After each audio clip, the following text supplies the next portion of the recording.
So now we're going to move on to school, but first of all, we did have a question that I would like to address, because how can a program with similar goals and outcomes to yours work in a larger district of Victoria, Richmond, or such? Your focus on continuity with the children over years and integration with a small community seem to be key elements, and that's true.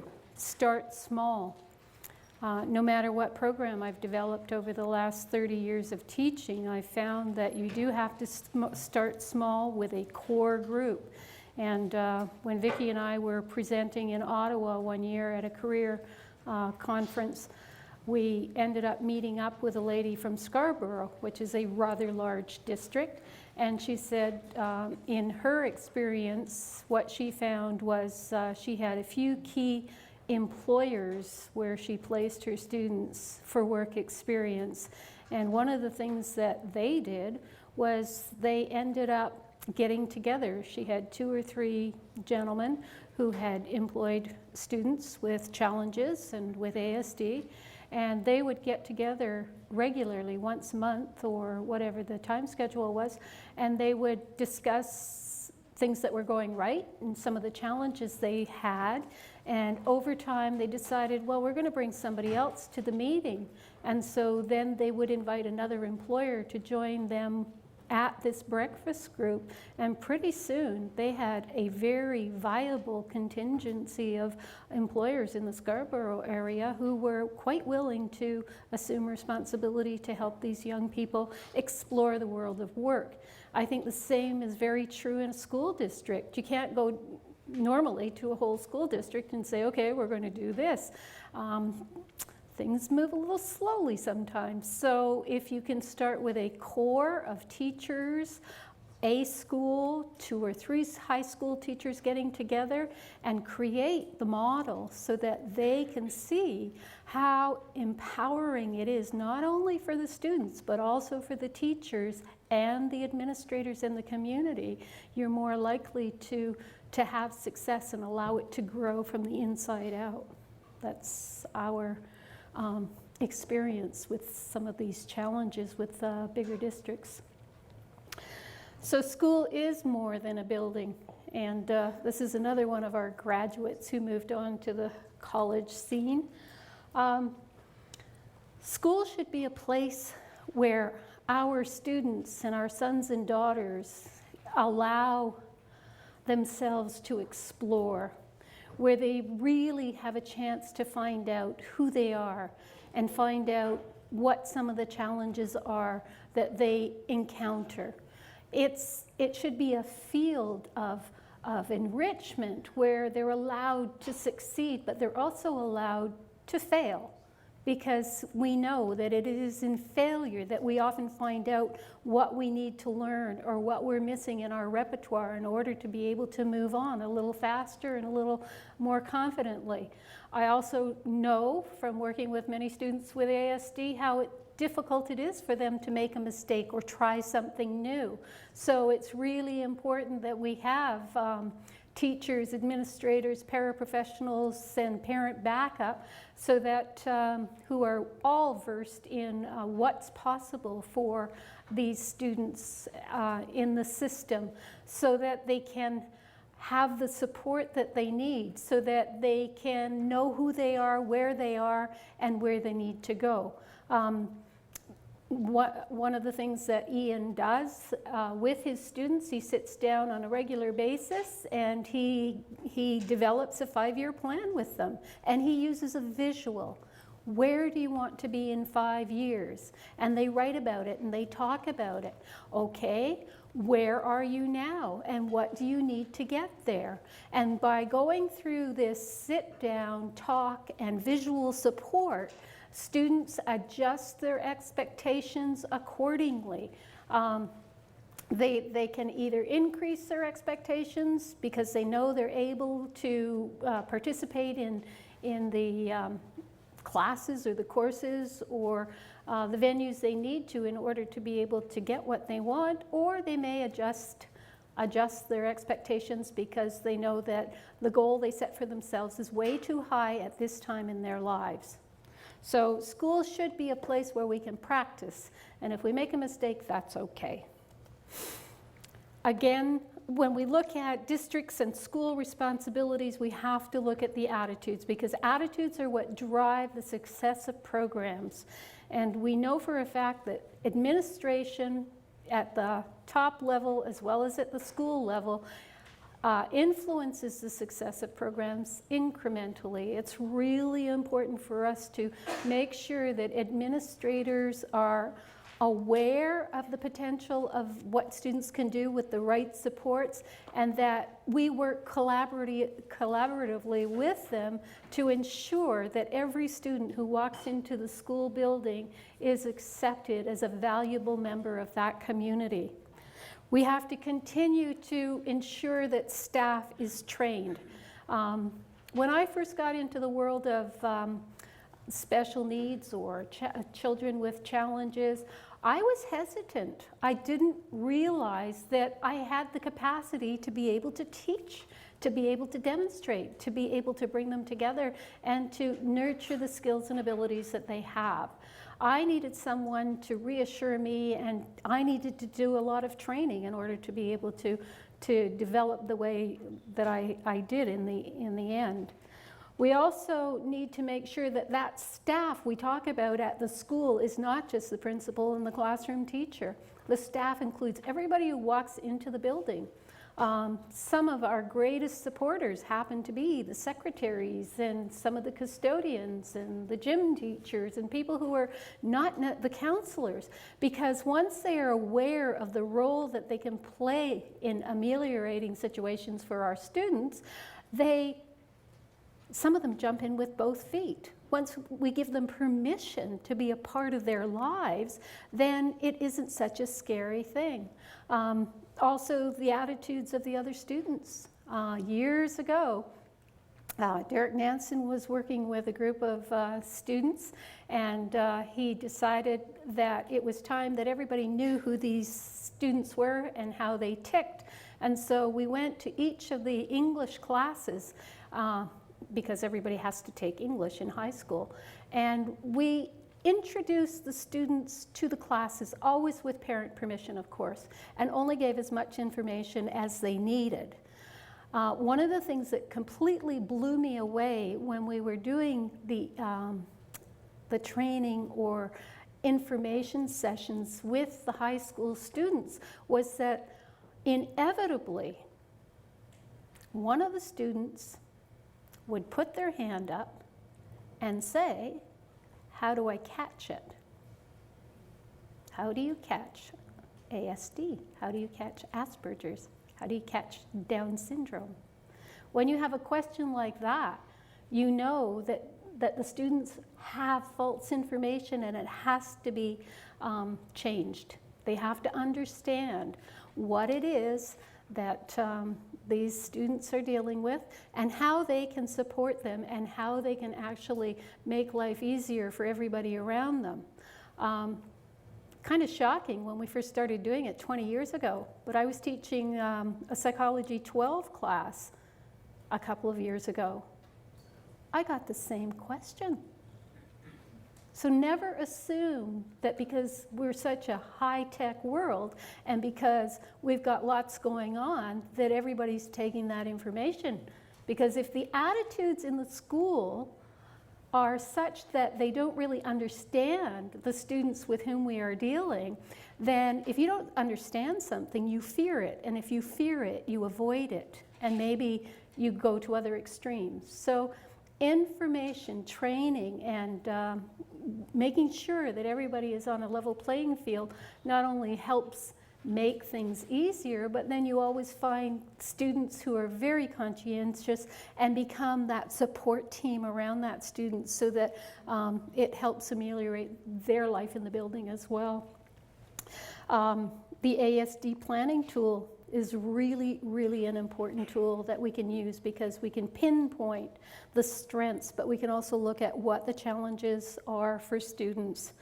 And the IEP, of course, is mandatory, but it's more than mandatory. IEPs should not just be written once a year and then filed. They should be living documents that we review regularly and make sure that we're keeping up with the skills and abilities that the students have and need to have developed. Curriculum, best practices in career training programs. It's been an evolution, and it's been one that has been really interesting to me because, you know, when we did have segregated classrooms, there were curriculums there that kind of were written in stone, which could be a good thing, but could also be something of a challenge. When we got into integration and we have students who are integrated with their peers, then that's a great thing too, but are we necessarily making sure that they're getting everything they need all of the time? And when we looked at the fact that many of our students, whether they were high functioning or they had more challenges, were being put into career CAP programs and such, Vicki, Ian, and I sort of looked at each other and said, they're not getting it. They're just not getting it. So that is how this has evolved in our case, is looking at what curriculum are these students getting and is it meeting their needs? Because while everybody else is sitting in the CAP courses or the Career 10 course or whatever the school happens to be offering, most of the information was kind of going over the heads of the kids with whom we were dealing. We also found too that where we started with some students who fit into a certain range, we were missing those kids who really, really needed the skills and they weren't getting them.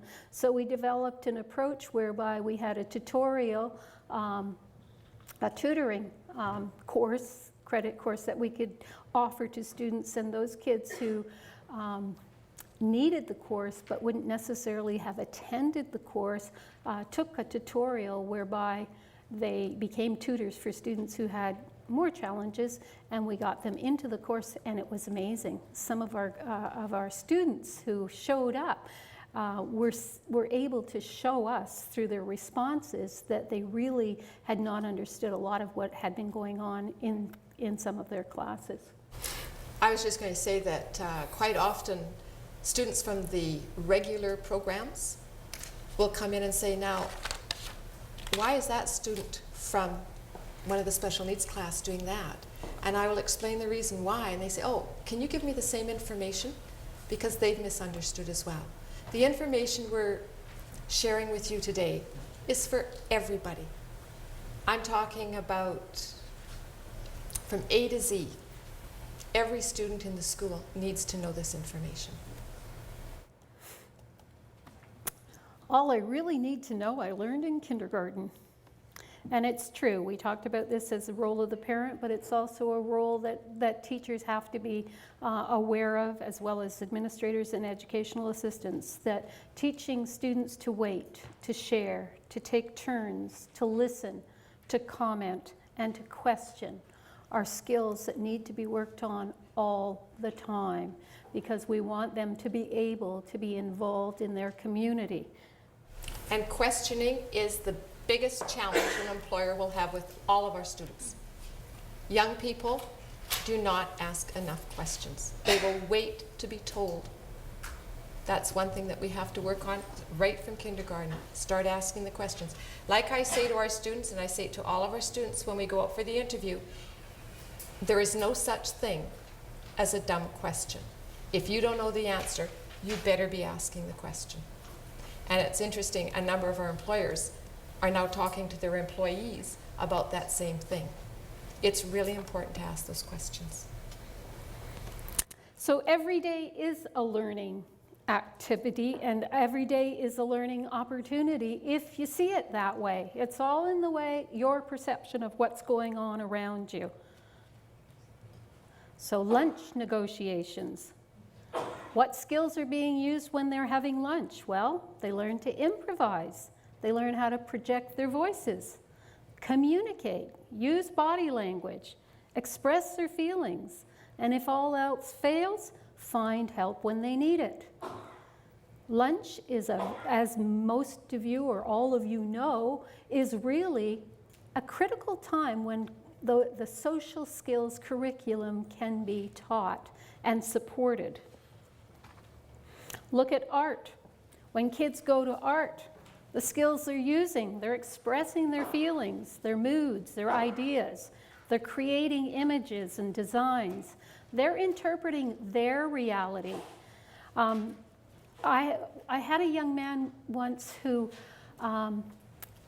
didn't communicate at all. And when he did communicate, he was one of those kids that when he talked, and if you asked him to repeat it, he really got upset because you should be hearing what he's saying, regardless of what tone or level of voice he's using. And so we got him into an art course. And his mom had been saying that he'd been really upset when they went for a walk down by the fish hatchery, and they couldn't get him past a certain point down towards the water. And he had done it before, and so they were really anxious, because then getting this young man, who is not a little boy, in fact now he's 6'3" and weighs about 250 pounds, trying to get him to do something that he didn't want to do because of fears or such is quite a challenge. And again, he's now 19 and he's still not very verbal. So when he was in the art course, he was able to draw his trip to the riverbed. And what they discovered was that there were crabs under the rocks, and he was petrified of the crabs biting him.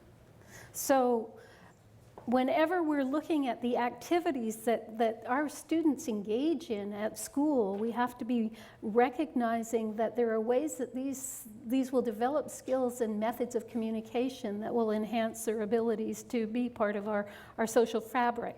Also with this young lad, because he was in that art class, the teacher also learned a lot about students with autism. And this young student ended up by going into a computer animation class. And this year, when he graduated, he won the computer award for the school of 700 students. It was a standing ovation. You should see his animation. So the number of emotions that he learned, the number of skills that he learned, but I'm also looking at what all the other students learned, what the teacher learned, and what we all learned was fabulous just by him going into the art class. When they're in drama, this is a fabulous course for the kids that participate in it, especially when the peers, and that's something that people my age need to remember, is that our students with ASD have come up through the ranks with their peers, and they have gone into middle school and made a mark with other peers and a wider base, and then into high schools and made a wider base even then. So there's often a lot of peer support in the schools, and again, if you train the peers, then the support becomes even more solidified and will help the students immensely. So in drama, they learn how to improvise, dramatize situations, memorize, project their voice, project body language, express their feelings, emotions, and thoughts effectively, and perform in front of others, or be on the sidelines and watch others emote and perform, and begin to get a sense of what the different tones of voice, levels of voice are meaning in those situations. And that's why, again, it's really important for parents to stay connected, because when students are learning something in classes at school, if parents and caregivers and social networks who are supporting the student after school know what's going on at school, then it can be generalized across more areas in the child's life. Language. Students learn how to formulate ideas. They structure their ideas logically. They learn how to write well, and especially with some of our students having access to computers or SETBC technology, we're pretty lucky in this province, because it really helps these individuals to be able to express themselves more meaningfully. They learn how to speak, think clearly, read well, analyze ideas and thoughts, combine ideas, create new ideas, express ideas and feelings, and not in isolation, with their peers, with others. When we are on the same page and when we know what we want these students to learn, we can set up the situations, the environment, so that we know they're getting the feedback, they're getting the skills, they're getting the training that they need to keep moving up the ladder. So we look at functional programs. Young men and women with autism who leave school without jobs, self-care, and independent living skills spend their lives in segregated settings more often than individuals who have acquired functional skills. And so I think we can take the leap of, regardless of level of cognitive abilities, that the more functional skills that an individual knows, the more independent they're going to be. So we need to teach skills that are functional. We need to teach skills that the student can learn to do on their own, because once again, if you can't do them on your own, then you have to have somebody else do them for you, whether it is a paid caregiver, whether it's parent or a sibling. So teaching skills that are functional remains critical. Using materials that are functional, and teaching skills in natural settings so that they can maximize that skill generalization and maintain those skills. And thinking about how practical is this skill, because we can't, and also making sure that we prioritize the skills that we want taught, and making sure that, again, we're on the same page. Because if we're teaching 15 skills at school and parents are teaching a different 15 skills at home, and respite might be teaching another 15 skills, and grandma's teaching 15 skills, then maybe the student or the child might be getting overwhelmed and not really grasping on. So by coordinating and collaborating together, if we can teach less more intensely, and I don't mean less to minimize it, but making sure we prioritize the skills we want these individuals to learn so that they learn them really well across all environments, then I think we'll be ahead of the game. And that way they are practicing the skill at home, at school, at grandma's, at the grocery store, wherever they need to use those skills. So teach skills that are age appropriate as well. Just pay really close attention to what skills you're teaching and how valuable they are, both at home, at school, and in the workplace or at college, wherever the kids happen to be. Also be a little bit careful, because I think sometimes, the pendulum, we know, swings back and forth. And all of a sudden in high schools, I saw this dearth of materials because kids were no longer allowed to use Lego or play games. And we actually had a school where the teacher was really worried, because if there was Lego in the high school, then other students might get the impression that, oh yeah, right, this is this population, and that's why they're doing that. Well, I was watching one Christmas while we had a family join us, and the young son was 4, and of course he naturally, when everybody else started to talk and yatter on after dinner, went and found the Lego set and sat in the living room. And the next thing I knew, my 15-year-old son was sitting on the floor with Thomas, and then my 18-year-old daughter was sitting on the floor with Thomas, and her 19-year-old boyfriend was sitting on the floor with Thomas. And I was watching what was going on, because I tend to do that. I tend to sort of try and figure out human behavior and children's behavior to see how much we need to give and take when we're working with students with ASD. And I really watched this, and it turned out that my daughter's boyfriend had an IQ of 150 and got full scholarship to Cambridge in England. And Thomas was missing a part. Thomas was 4. And he says, oh, I need this part because I'm making a spaceship Galactica. And so my daughter looks around, and she looks at her boyfriend, and she said, John, you've got the part. And he looked at her and he says, yeah, I need it. And she said, but Thomas needs it. And she said, yes, but I really need it. And so then, of course, my son jumped in and said, yes, but you're 20 and he's 4. So I think that, so you see what was going on there is that they were engaged in an activity that was design and building and architecture and engineering, and sometimes we miss those things. And it was also negotiation and compromise and a little bit of pressure for one person to give up for the other person. And so once we came to the conclusion that, you know, maybe we shouldn't be throwing the baby out with the bathwater, we started putting in age-appropriate activities for students in some of the rooms in the high school where we had some kids with more challenges that needed a lot more intense supports. And the teacher reported back that, you know what? I have the best place in the high school for lunch activities. We've got kids coming in saying, gee, can I work with John today? Because I'd really like to work on the Lego project with him. And it became something that was much more sophisticated than had we just kept all those things in the closet. So we need to think very carefully when we are designing functional programs. You can determine whether skills are functional by asking yourself these 3 questions. Does it appear the skills being taught are immediately useful to the student?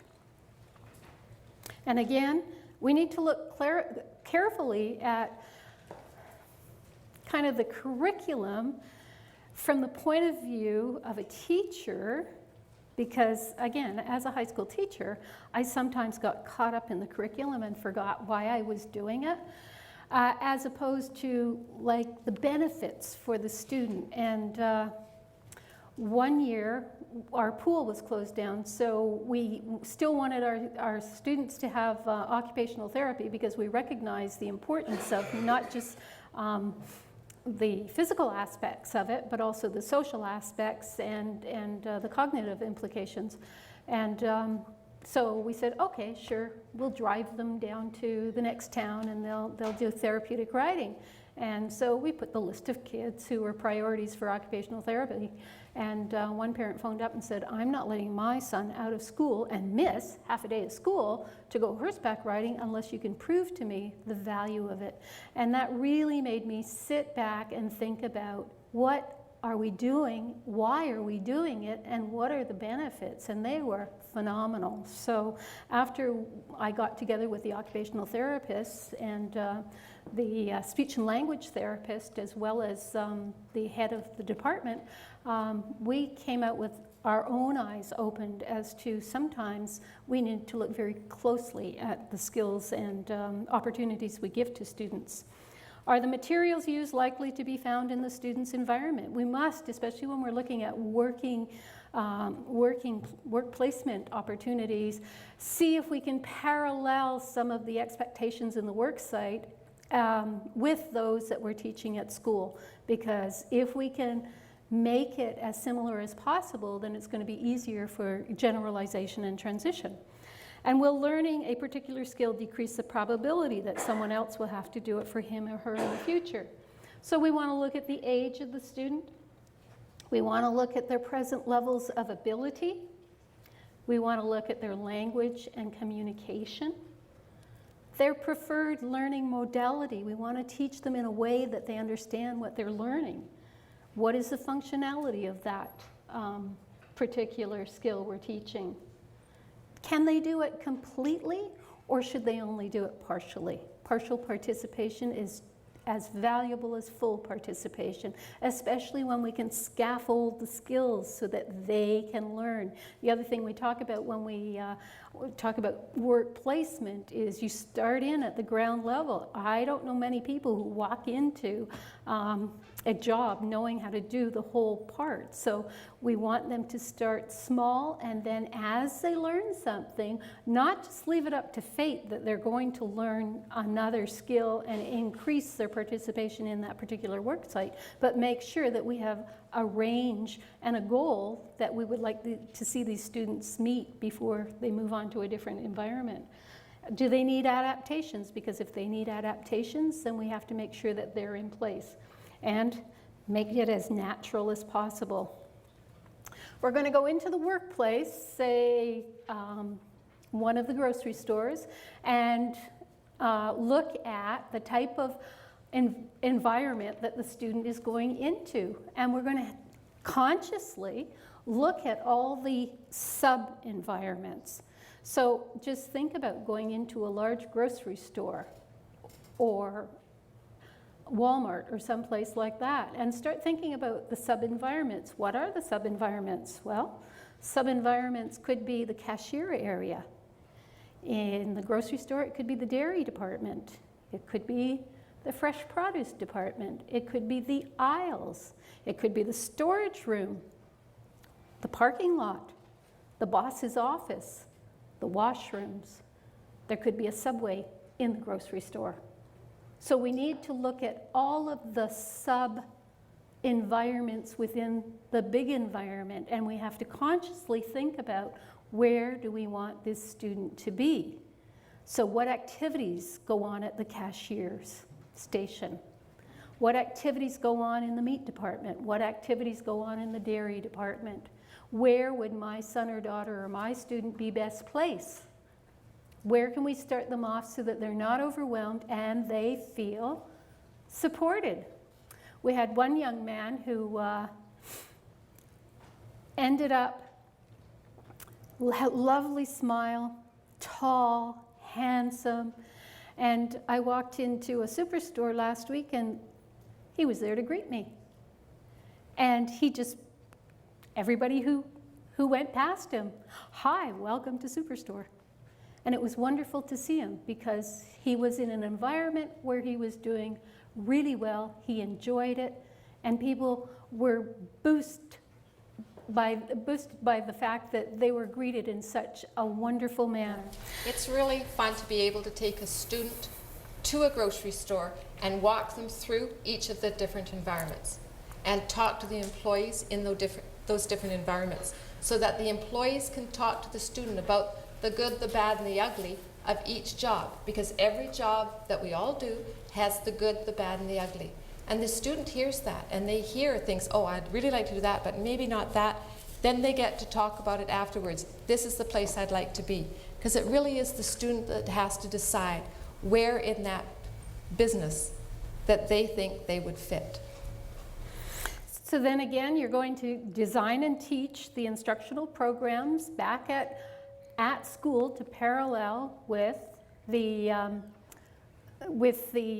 skills that they're going to need on the work site, where if the child or the student happens to need a job coach, they will be getting that support on the job site as well. And again, trying to parallel the curriculum that they're using at school with the environment that they have in the workplace, wherever possible. So in order for students to be able to participate in the world of work, basic communication, functional communication is essential.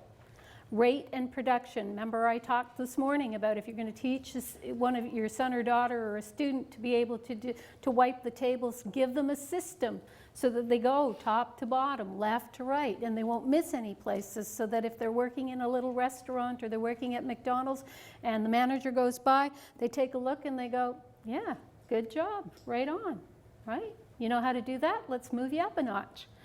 Okay, so we want rate and production because the reality is that if you can't keep up, you know, you may not necessarily hold down the job. So we have to be realistic about what our students are going to encounter in the workplace and try and get them into positions where they can do them as well as others in the environment. We want accuracy and quality work so that if they are doing something, it doesn't have to be, well, yeah, well, we'll let this go. I was in a classroom where one young man was actually in charge that week of folding the laundry, and he was doing a rather sloppy job. So I said to the teacher, I said, you know, you should maybe think about getting him to do it correctly now, because that means if he goes to the hospital and he ends up working in the laundry room in the hospital, when he's folding sheets or folding towels or folding face cloths, he's going to have it done right before he gets there, because we don't want them going in and saying, oh, well, we're just giving them something to do because it's our obligation and it's our community expectation. We want them to go in and do the job effectively. And so she looked at me and she said, so we need to teach him how to do it exactly right the first time, don't we? And I said, mm-hmm. And that was, you know, he did it. We spent 15 minutes with him and he did it. And again, he may end up at a hotel in the local area. He may end up working in one of the senior residences. Wherever he's going, these kids start off like any teenager in the real world. You start off with jobs that you need to do, and oftentimes they're entry jobs. So there's no job that is demeaning or not worth trying if you've got the skills and abilities to do so. We also need to ensure that those basic social skills, being able to shake hands, being able to smile, being able to say good morning or thank you or goodbye, are in place. And again, regardless of what the level of communication is, whether it's sign language or whether you're using PIC symbols or whether you're using a voice output, these students can be, and we do expect this from them, because we look back at some of the students with whom we have been engaged and learned from, and it really is rewarding to know that the bar is always high enough that we can keep moving it incrementally, and they can be successful.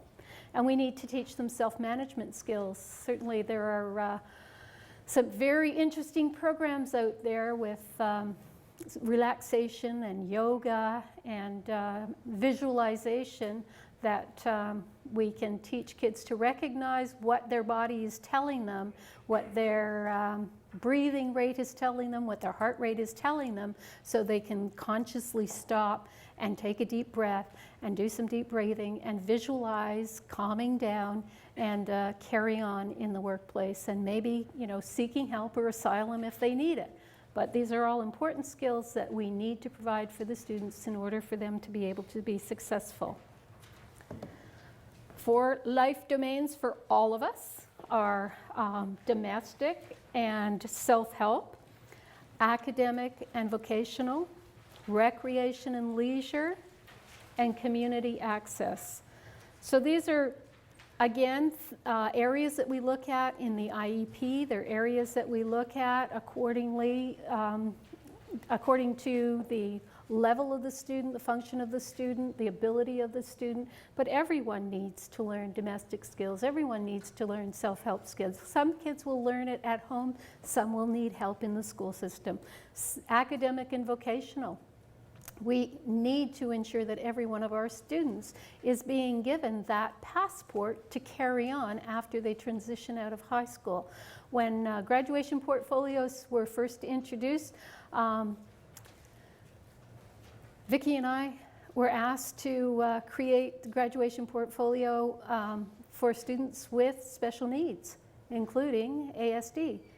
And when people said, why are you doing that? Because they honestly, most teachers that we were starting to interview and come across didn't think it applied to the students with ASD or with special needs.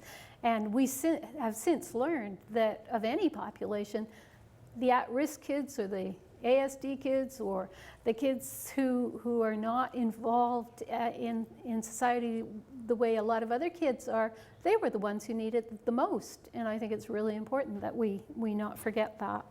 Again, recreation and leisure is something that is their social life, and it impacts your ability, your connections in the workplace, and community access. Training students begins early. Elementary and secondary functional programs, some of the students who are having a hard time learning concepts, if we can make it more functional, if we can put it into an environment where they are actually practicing something that is real and meaningful, it will help increase their skills and abilities as well. We had a young man who was tested and came out as quite challenged, and he was unable to count to 3. So he was also nonverbal. He had intense shyness. He had sensory problems. He had some motor problems. And so we thought to keep him in grade 4, where it was a very active and very supportive class. Teacher was amazing. She ended up keeping 4 students who had challenges. 3 had ASD and 1 was deaf.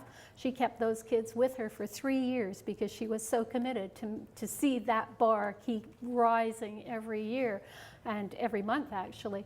And so what we did with this young man was we decided that we needed to teach him in context, in a natural setting, how to count and how to greet people and how to move about in his environment comfortably. So we got him to collect attendance, and when he collected attendance, he had to follow the pattern that was set in front of him, and he had to go to the first classroom that was number 1, and we had the teacher's name, and he had to collect the attendance and put it in the pocket behind number 1, and then he had to trace 1.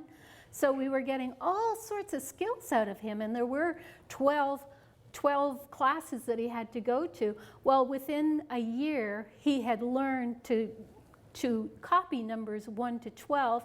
We didn't even have to use the pattern anymore. He could do it independently.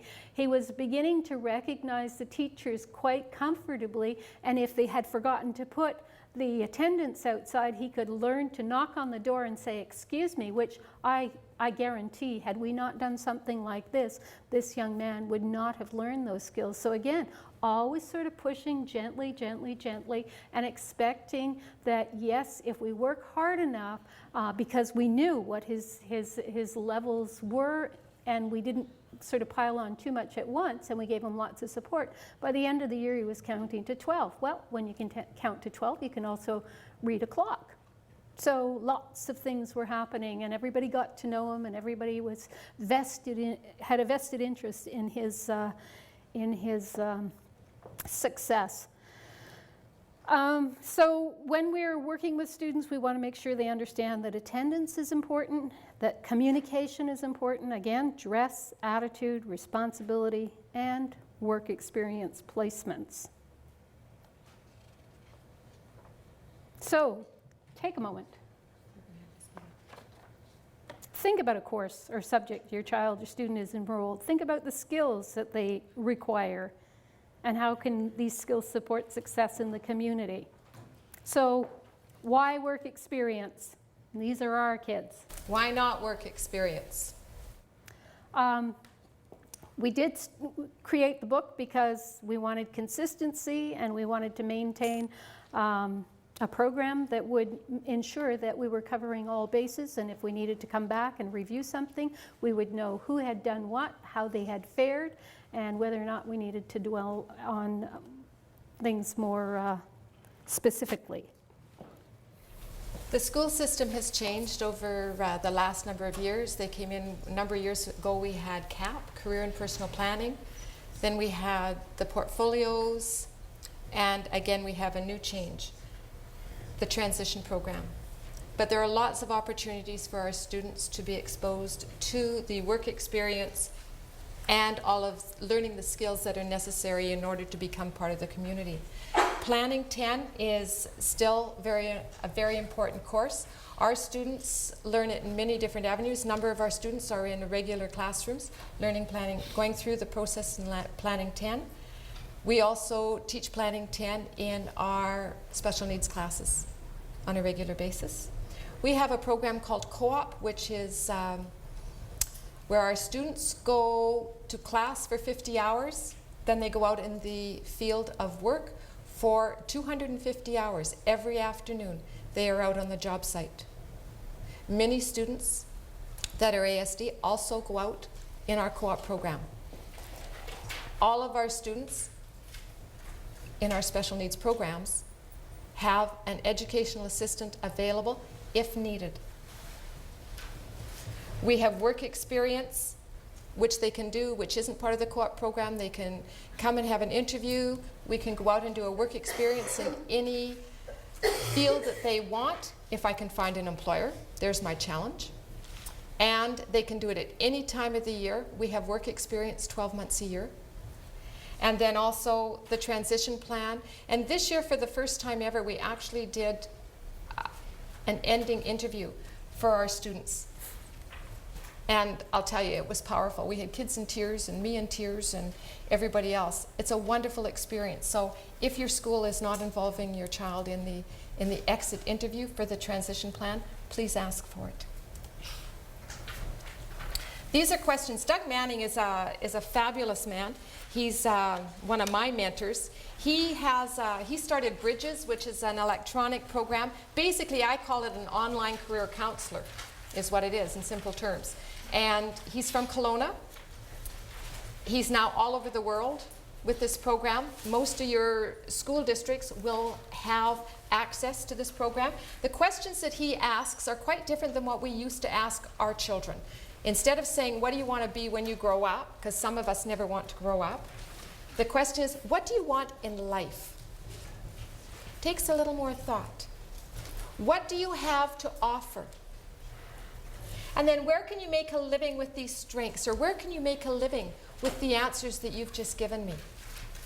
Those are 3 questions that we use with all of our students. They're powerful. I also career counsel adults, and it works for them as well. It's amazing. So to find out what one is fitted to do and to secure an opportunity to do it is the key to happiness. Okay, what benefits are there for students? First of all, yes, it does broaden their knowledge of the working world. Many young people don't even know what jobs are out there. And as I tell everybody, some of the jobs the young people are going to have in the future don't even exist. I mean, I don't think I'm that old, but I tell them about not having a computer when I was in high school, and now I can have one that fits on my lap. I mean, I said it's just amazing. It really is amazing the changes that have taken place. And then, of course, I ask all the kids who's got a cell phone. Of course, most of the class puts up their hand. The technology that has come along in just my generation is amazing. When I was in high school, there was no such thing as a career counselor. So the young people today, the jobs that they're going to have in the future, some of them don't even exist. That's why it's really important to go out and talk to the employers. Talk about the changes that are coming up. Get the kids to ask them the questions. What does your day look like? What are some of the goods like we talked about? How is this going to change in the future? Car mechanic, you used to be able to go in and be able to handle the tools. Now you've got to be a computer analyst to be able to handle the cars. A fireman. Firemen used to look, if you look good on a calendar, you could be a fireman. Now you have to have biology, physics, chemistry, and you'd better have your first aid as well. So there's lots of changes that are happening.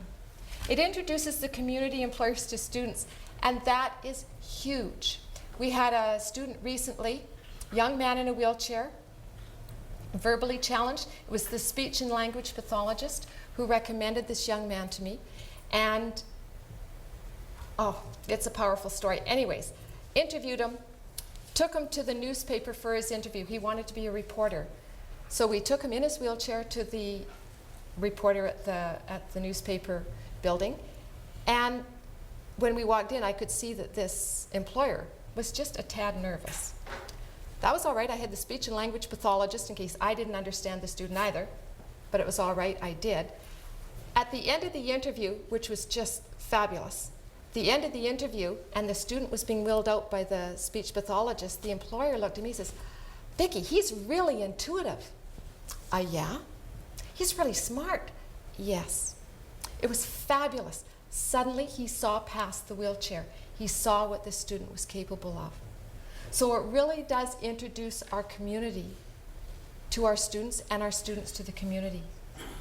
The new relationships, I can't tell you, when I go shopping now, I get asked about all of my students. These students have actually developed relationships with their employers. New marketable work skills. Every time you try something new, whether it works or doesn't work, and that is for all of us, we learn from it. If we make mistakes, we might fail at something. That's all right. We still learn from our faults. We learn from our mistakes. Encourages responsibility. You bet. These kids, yes, we push them. Try something new. We will only know how high they can go by pushing them up that ladder. Allows for a wider range of experiences by putting these young people out on work experience. I've had kids that have gone from restaurants to working in the garden store, to working at a retail store, to coming into the school system and working with other students. Believe me, they're learning all of the things that they're good at, and they're also learning about some of the things they're not good at. Okay, the helps create the portfolios. We talked about that earlier. Provides motivation. It's really interesting when we have one student go out and comes back to our class and talks about how exciting it was. Suddenly I've got everybody else in the class wanting to go out on a work experience. One motivates the other one. Provides a challenge. Believe me, these kids are challenged. I'm not sure if I can do this. One of our young men, very high functioning young man, said, Mrs. Lundeen, I'm going for an interview today. I said, that's right, JL. Are you ready? He says, I am petrified. I said, that's all right. I've been petrified for interviews as well. I'm not sure of a person who isn't a little scared before they go for an interview. Acknowledge those challenges, those fears. Increases independence. We've now got kids, well, why are you coming? Well, that's my job. If I don't come with you, then I'm not employed. I'd like to come if you're okay. Okay, yeah, you can come. They want to go out by themselves. Decreases fear of the unknown. One day, Graham, our young man that was waiving the $20, he came back from his work experience and he shared something with the rest of the class. He said, you guys, you have to hear this. I almost got fired. And he did almost get fired. He was upset about something, so he yelled at his educational assistant on the job site. So the manager of McDonald's took Graham and his EA into the office and talked about what had happened and what should have happened. Graham said, oh, now I know I'll never do that again. But it was scary. But it was really wonderful that he shared that with everybody else in the class. And it keeps the individual connected. They know what's happening in their community. It keeps them, makes them realize that what they're learning in the classroom has a purpose out in the community. They need to know. In fact, all kids need to know. Why am I sitting in Physics 12? Why am I sitting wherever I'm sitting in a school? I need to know that I'm here for a reason. I'm not here just because mom and dad said I should take Physics 12. There's got to be a reason for you being there.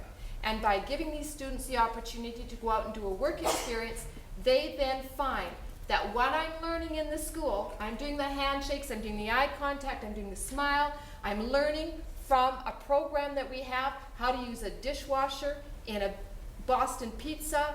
I'm learning all these skills for a reason, and now I can go out and use them. Community work experience, the role of the career facilitator. In the school district that I'm in, or was in, I retired in June, by the way, in Campbell River, first of all, the first thing I did was attend the IEP meetings. And they were wonderful. They put me on at the beginning of the IEP meeting for two reasons. One is I usually was in a hurry to get out on a work experience with more students. Number two, we believe in begin with the end in mind. So if we're talking about a work experience out here, then every other thing that we're doing in the school should be working towards that work experience. So if we've got a student that says he wants to do his work experience in a cafeteria or in our restaurant, then we had better have him registered for the cafeteria program or a home ec program of some sort. So we base the IEP on the end in mind, which is the job. My job also, unfortunately, this is the yucky part of my job, is the paperwork. All right, we all have yuck. Like I tell kids, you all have yuck in your job. Supports completion of the paperwork. They're responsible for it, but I make sure it is completed so that they can see exactly what they've done at the end. Find, train, and debrief the employer. This is probably one of the toughest jobs. I was talking to an individual earlier about finding employers that will match a student. That is one of the most important things a career facilitator can do. And people say, well, Vicki, I gave you the application yesterday. I haven't heard about the student.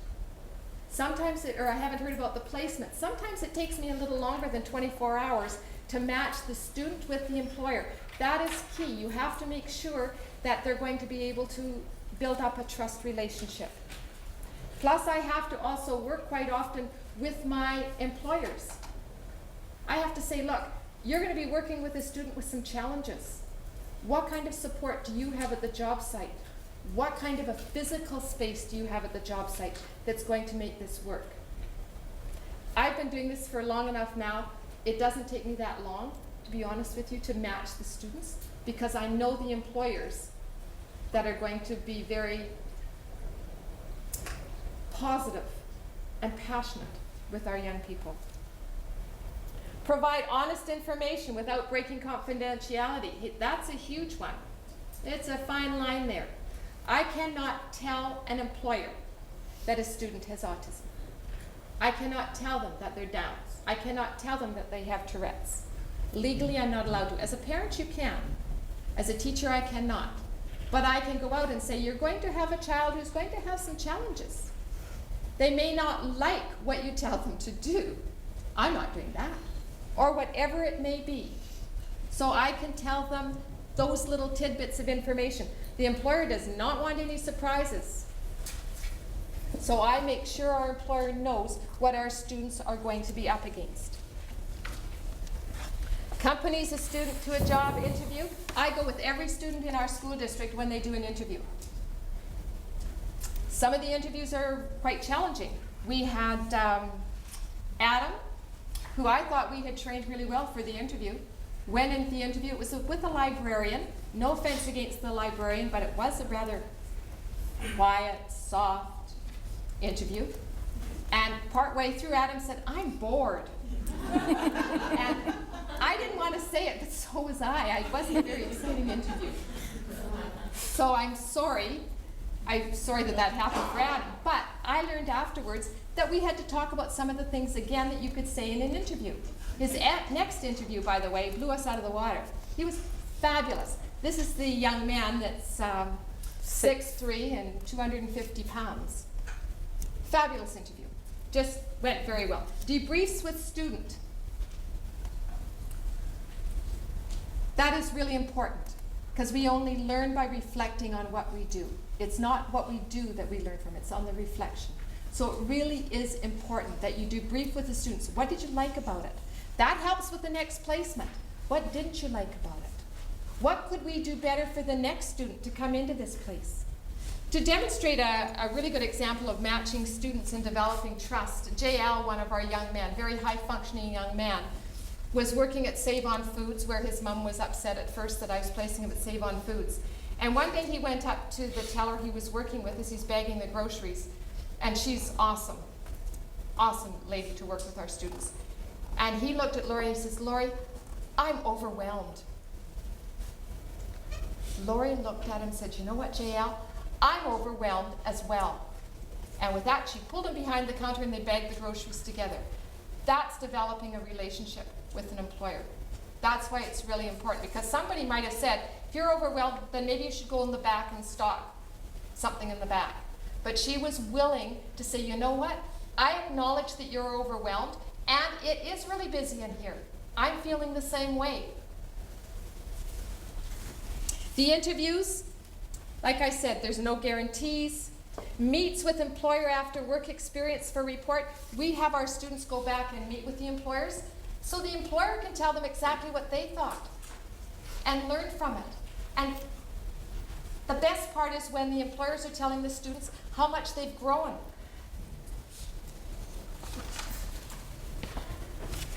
The role of the teacher. I have to wait to be invited. Sometimes I'm knocking at doors and sitting patiently outside the door. I wait to be invited into the IEP meeting.